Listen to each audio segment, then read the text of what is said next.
Donald Trump has appointed an anti-contraceptive appointee, an activist to oversee family planning programs. So that's an uplifting title. Teresa Manning is from the National Right to Life Committee, also formerly of the Family Research Council.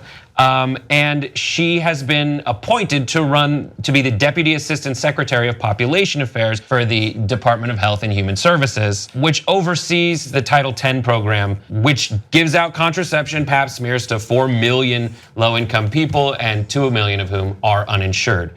And so now we're gonna go to a quote of what she said in the past. Of course, contraception doesn't work. Its efficacy is very low. The prospect that contraception would always prevent conception of a child is preposterous. She was talking about like over the course of someone's entire life, but this is the kind of message that she sends out. Other highlights from her illustrious career of talking about abortion are things like calling abortion a legalized crime. In addition, she thinks the morning after pill is the destruction of a human life already conceived. We'll talk about that and how that's not exactly true. The link between abortion and breast cancer she is called undisputed. Lee, not there.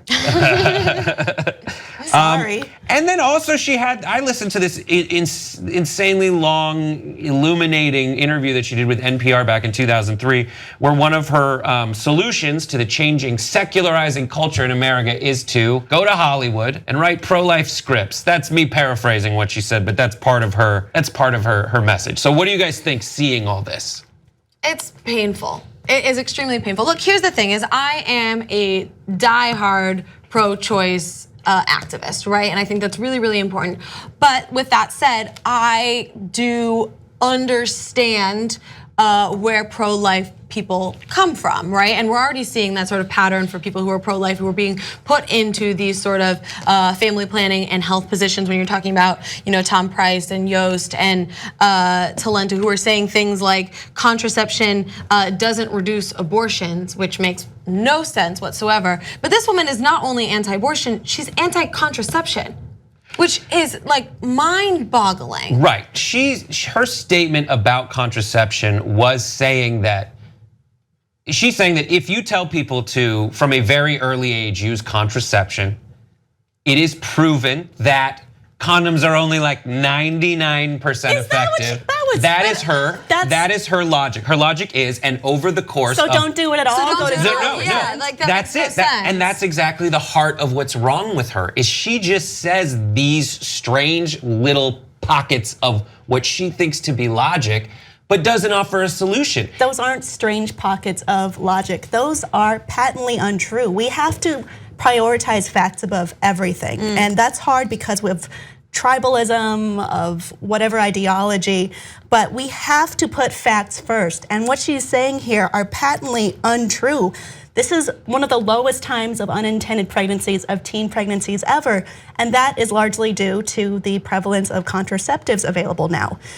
This is it doesn't make sense. On your point, Kim, about prioritizing facts, is like, yes, we have contraceptives that are more prevalent, but we also are starting to increase more comprehensive sex education, which is really, really important, which provides teens and young adults with the facts about sex, which has been proven to reduce teen pregnancy, to reduce STIs and things like that. So to then continue to perpetuate notions and have these like headlines where you're talking about anti-contraceptive and saying that maybe that doesn't, that leads to more abortions or whatever it may be, is terrifying, and it is literally setting us deeper and deeper into this sort of post-truth apocalypse that we're currently in. Contraceptives do work.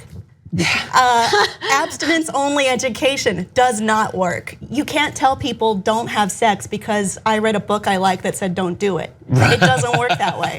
Well, it also, it doesn't work at all. Like, it doesn't delay the initiation of sex, regardless of whether it's abstinence only or comprehensive sexual education. It doesn't delay sex initiation, so it actually doesn't do anything. Yeah, what it does is encourage people to do it on their own without any knowledge of what the hell they're in for when they do it. And again, to your point, the contraception, a lot of this contraception that has been handed out and the reproductive health services that have been provided by Title X, which is the exact program that this woman is now overseeing. Here are facts about Title X. It has teen pregnancies are at an all-time low. Unintended pregnancies, to Kim's point, 30-year low. Prevented by Title X, according to the Guttmacher Institute, 904,000 unintended pregnancies, 493,000 unplanned births, and I hate to break it to you, pro-lifer, but 326,000 abortions have been prevented because the people didn't get pregnant in the first place. Listening to her logic is so terrifying. Go ahead. Yeah, no, I was just gonna say, like, even the Pope is sort of like being more lenient on contraceptives. And if you're still like, nah, don't do it,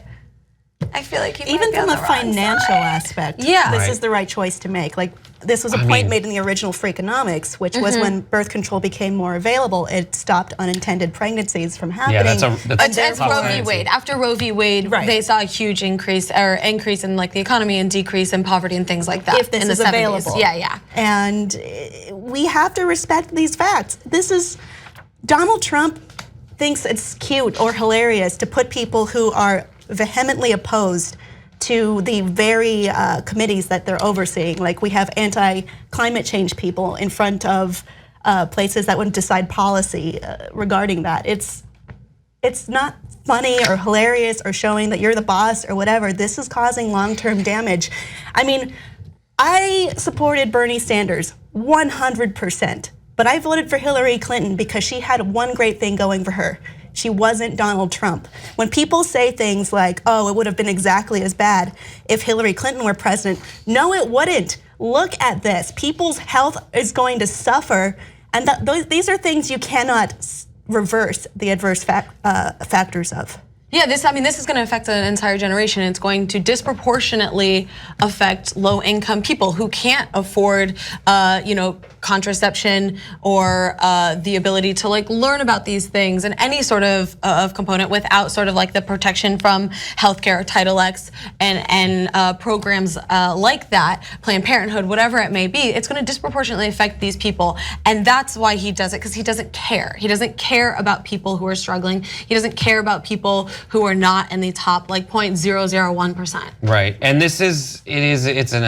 it almost could be described as just a petty assault on people on the other side who have talked trash to him in the past. Just so she's going to be overseeing the dispersal of funds through Title X, and just so you know, if she's so against abortion, here's the total number of dollars spent funding abortion: 0. It's illegal, and if you're trying to stick it to Planned Parenthood and remove funding for them, they haven't spent a single dollar on abortions. This is what the vice president of Planned Parenthood, Dawn Lagland, said. This is the fox guarding the hen house, and women with low incomes will pay the price. It is a cruel irony to appoint an opponent of birth control to oversee the nation's only federal program dedicated to family planning. Opponent of birth control, it just like pains me. It's frustrating. I mean, like I said, like pro-life, like I understand why people are pro-life. I really do. I can empathize with that. But if you're if you're anti-birth control, it like logically does not make sense in this day and age. Yeah. And what you are doing is you are affecting the lives of so many women who will have their lives changed forever, and that puts so many women into positions of poverty, decrease in education, and things like that, which will affect, if you're so concerned about the economy, which will affect GDP, crime rates, so many other components that I just don't think they take into consideration when they're looking at these sorts of removal of programs. Pettiness. And from her side, it's a lack of observance of what the facts are on the ground, which is like, contraception is a pragmatic solution to a very real problem. If you're arguing against contraception, you are ignoring the pragmatism. And there is no moral grounds to do that either. Your moral grounds, now that you're talking about abstinence, the only time that the rubber meets the road on your moral argument is about your belief on abortion. This isn't an abortion issue.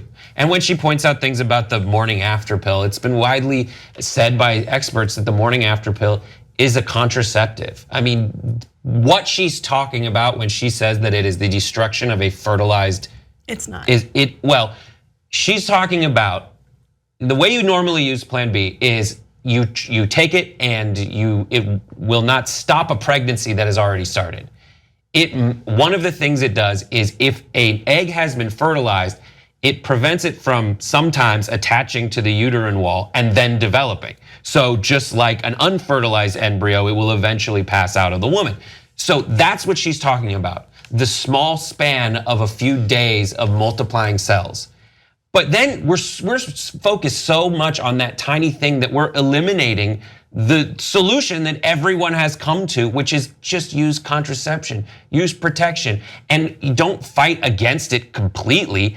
Educate people that it's only effective 98% of the time, and to plan accordingly, and to keep abortion safe and legal. That's it. And she argues tooth and nail to every single point. She says abortions aren't safe, but guess what? Your solutions will make abortion even less safe than you purport them to be already. It's nuts. She goes on for so long about secularism and how, like, you know, now we've contributed to this godless society, and godfulness is what we need in order to maintain some kind of moral hold on what's right up and down, essentially. It is really, I suggest if you want to just grind your teeth. Well, I mean, that's what our founding father says, inextricable church and state, right? Yeah, but she's, it's so bad. And she's a legal expert. If you're a member of the Young Turks, you not only get the whole 2-hour Young Turks show on demand anytime you want, ad-free, but you also get so many other shows. Old School, you'll love it. Aggressive Progressive for guys who are true progressives. Now also Nerd Alert for gaming and tech. What to Flick for movie reviews. You will love it. Check it out right now at tytnetwork.com/join.